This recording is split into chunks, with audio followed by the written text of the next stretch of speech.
Once again, morning has come, and yet another meaningless day has begun. Another useless, empty day. By meaningless and empty, I mean me. I've spent the past year lost in a labyrinth between existence and non-existence, wanting and not wanting, life and death. Now, I'm standing at a point where doubt and hesitation have faded, and I've reached the end of the line. This suffocating longing. My dear Maria, my beloved wife, my queen in this world and the next. Not a single day has passed in this last year that I haven't come to your grave. I wonder, could you see me? Could you hear my voice? No matter what I do, this longing doesn't listen. My tears won't stop. My racing heartbeat won't calm down. Life without you is hard. Impossible. Excruciating. Could you come and take me with you? I want to be by your side, to sleep and wake up with you, to breathe with you. I'm sending you this letter, like all the others. Waiting for your answer. Yours forever. Albert. After mailing the letter, I lose myself for a few moments, forgetting who I am or where I am. I wander near the mailbox, dazed. A woman from the shop across the street walks toward me. Her face looks familiar, but I don't know who she is. I study her closely. Short, curly hair, tan skin, slightly chubby. I press my old brain to remember. Linda? No. Hello, Albert, how are you? Hello. It's me, Ruby, the neighbor from across the street, Maria's friend. Remember? Damn this forgetfulness. Ruby, the neighbor? Oh, yes, I remember. How are you, Ruby? I'm fine. Did you mail today's letter? Yes, but I lost my way back home. Can you help me? Of course, come with me. I'll take you there. Thank you, Ruby. You're very kind. Each month, my Alzheimer's worsens. After Maria's passing, the disease accelerated, and now it has reached its peak. Some days, I even forget my own name. But Maria, she's the only one my memory can't erase, neither her name nor her face. The pain of missing her is more deadly than any illness. If she were still alive, we would be going to Alaska at the end of this month. We would celebrate our first wedding anniversary in her late grandfather's old cabin. Without a doubt, she would ask me to make her apple pie for dessert. She always said, "You bake the blandest apple pie in the world." And then she'd laugh heartily and kiss my cheek. I step through the snow that reaches up to my knees, each step taken with difficulty and hardship. The cold wind slaps against my face relentlessly, but I keep moving forward, indifferent. With each step, I curse myself, people, time, place, everything and everyone. After 50 steps away from the cabin, I suddenly remember the clay jar holding Maria's ashes that I left behind. I turn back toward the cabin. I take one step, then another, but on the third step, my foot catches in a trap hidden under the snow, and a groan of pain escapes my lips. Thankfully, due to the cold, I don't feel much pain. I pull my foot out of the trap and, limping, make my way back to the cabin. I collapse to the ground. My right ankle is lodged between the bones. I can no longer stand. I drag myself across the floor and find the first aid kit in the kitchen cabinet. Sweat pours down my face from anger, and I curse the person who set the trap. I bandage my leg and pass out. At 9 o'clock at night, the plane heads towards the Alaska airport. My heart, before the plane touches the ground, makes its way to the cabin filled with memories of Maria and me. As soon as I arrive there, I freeze behind the door of the cabin.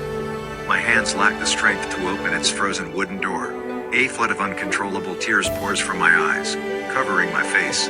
Inside the cabin, untouched, everything is arranged according to Maria's taste, and the scent of her presence fills the space.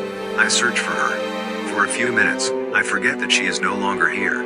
After lighting the fire and warming up the house, I sit on Maria's chair, still with her scarf and glasses resting on it. I settle my lifeless body into the embrace of the chair. I remember a day when Maria was sitting in this very chair, talking to me about the beauty of the world. It was her and the fiery warmth of her beautiful mind that made this world and all its matters bearable for me. Now, without her presence, without her warm breath, without her soothing words, I don't want to keep living. My patience runs out, and I stand up. Without putting on my warm clothes, I step outside. It's not snowing, but the biting cold cuts through my bones and skin. I step through the snow that reaches up to my knees, each step taken with difficulty and hardship. The cold wind slaps against my face relentlessly, but I keep moving forward, indifferent. With each step, I curse myself, people, time, place, everything and everyone. After 50 steps away from the cabin, I suddenly remember the clay jar holding Maria's ashes that I left behind. I turn back toward the cabin. I take one step, then another, but on the third step, my foot catches in a trap hidden under the snow, and a groan of pain escapes my lips. Thankfully, due to the cold, I don't feel much pain. I pull my foot out of the trap and, limping, make my way back to the cabin. I collapse to the ground. My right ankle is lodged between the bones. I can no longer stand. I drag myself across the floor and find the first aid kit in the kitchen cabinet. Sweat pours down my face from anger, and I curse the person who set the trap. I bandage my leg and pass out. Albert, can you hear me? Wake up. I brought you some water. I open my eyes. Maria is sitting by my side, more beautiful than ever, looking at me with her sweet, captivating face. Maria, is it really you? When did you come? Take my hand and get up. What's wrong, Albert? Why are you here? I came to see you. Maria smiles, hands me the glass of water, and sits next to me. The refreshing water helps me feel better. I can't take my eyes off her beautiful face. I reach out my hand and touch her face. It's soft, warm, real. Maria, you're really here, aren't you? Maria stays quiet and smiles. Maria, my dear, my sweet wife. I missed you so much. Thank you for coming. Stay with me. Albert, I didn't come to stay. I came to wake you up. Look, your wound is bleeding. Wake up. Albert, Albert. I wake up drenched in sweat. My body is trembling and feverish. My head spins, and my lips are as dry as wood from thirst. Maria's voice echoes in my ears. I can feel the warmth of her hand and face. The pain in my foot is unbearable. I remove the dressing and head to the bathroom. I wash it with warm water and reapply the dressing. I find a strong painkiller from the first aid kit and take several at once. I return to the kitchen, take the half-finished bottle of whiskey from the shelf, and drink it all in one go. I collapse onto the couch. The gray sky outside the window looks more depressing than ever. I get cold, then warm again. I move toward the fireplace. The scorching heat from the fire inside ignites the wound in my broken heart. I start to cry and call out Maria's name. In that moment, the sound of my crying and the burning wood in the fireplace seems to transform into a howling noise. It feels as though the sound is coming from outside. I limp toward the window, pull back the curtain, and look outside. Nothing is visible. The howling sound grows closer, coming from just behind the door. When I open it, I see a beautiful, small fox cub. It's trembling so much that it's curled up in the snow. It's alone. I bend down and lift it up. It doesn't resist. It's tame. An orange-colored, very beautiful Arctic fox cub. It sits on my legs, and I begin to pet it. I wonder where its family is. Is it lost? I guess it followed the trail of blood from my foot and found its way to the cabin. Its eyes hold a world of innocence and loneliness. I don't know why it reminds me of Maria. Is it because she loved animals? Or maybe because, like Maria, it has no mother? I place it gently on the floor from my lap. I wonder if I can find something to eat. The fridge, the cabinets, and the shelves are all empty. With this injured foot, I can't even make it to the end of the road. Poor thing, there's nothing here to fill your belly. Look, little one, you're so cute. But I can't take care of you. You need to go home. Your mom will come for you and take you back. I don't know what to do with this uninvited guest. If Maria were here, she would have definitely taken care of it. She would have even paid more attention to it than to me. But I don't see myself being able to keep it. If I feed it, it will become tame and stay. I pick up the little fox in my arms and carry it to the door. I open the door and set it down. Well, go on, little one. This place isn't for you. Its pleading and desperate look breaks my heart. I close the door and go inside.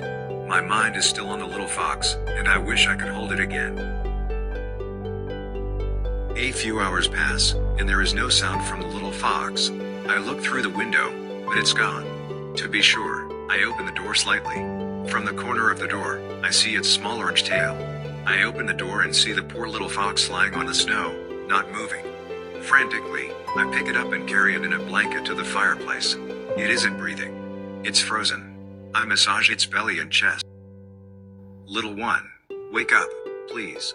I beg you, stay alive. The little fox hears my voice and stirs. Its eyes remain closed, but it breathes. I lay it down on the mattress and put on my clothes to go get some food for it. The pain in my leg starts to return, making walking difficult. Now that I've opened the door for it, I need to fill its stomach too. I buy milk and special food for animals, along with some little things for myself, from the nearest store.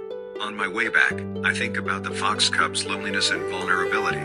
It's sad, just like me. Maybe he and I could become good friends. I love him. As long as he can take care of himself, I will take care of him. With all the speed I could muster, I make my way back to the cabin. The little fox is asleep. I approach and place my hand on its small, fragile head. It opens its eyes and lets out a weak, weary sound. Wake up, little one. I brought you food. It drinks the milk with insatiable hunger.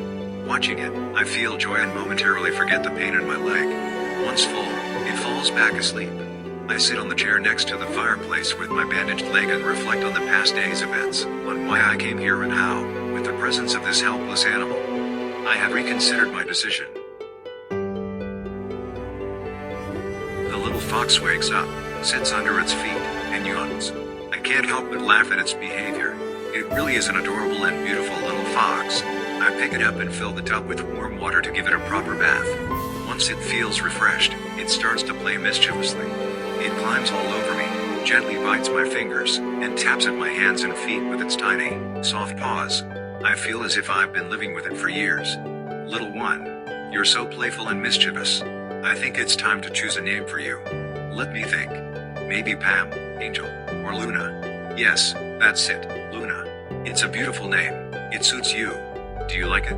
Huh? Luna? Little Luna? Maria liked this name. Maria was my wife who passed away last year because of illness. You know what, Luna? Life without Maria has become impossible for me. I can't go on. What do you think I should do? Can you tell me? Should I keep going or not? The snow begins to fall gently. Luna is sitting on my lap, curling her orange tail around herself. I am sitting on Maria's chair, staring at the burning wood in the fireplace. They remind me of the accumulated sorrows in my heart, piled up and waiting to turn to ashes. The redness of the fire and the orange fur of Luna inflame the ache in my wounded heart. My eyes grow heavy, and a deep sleep envelops me.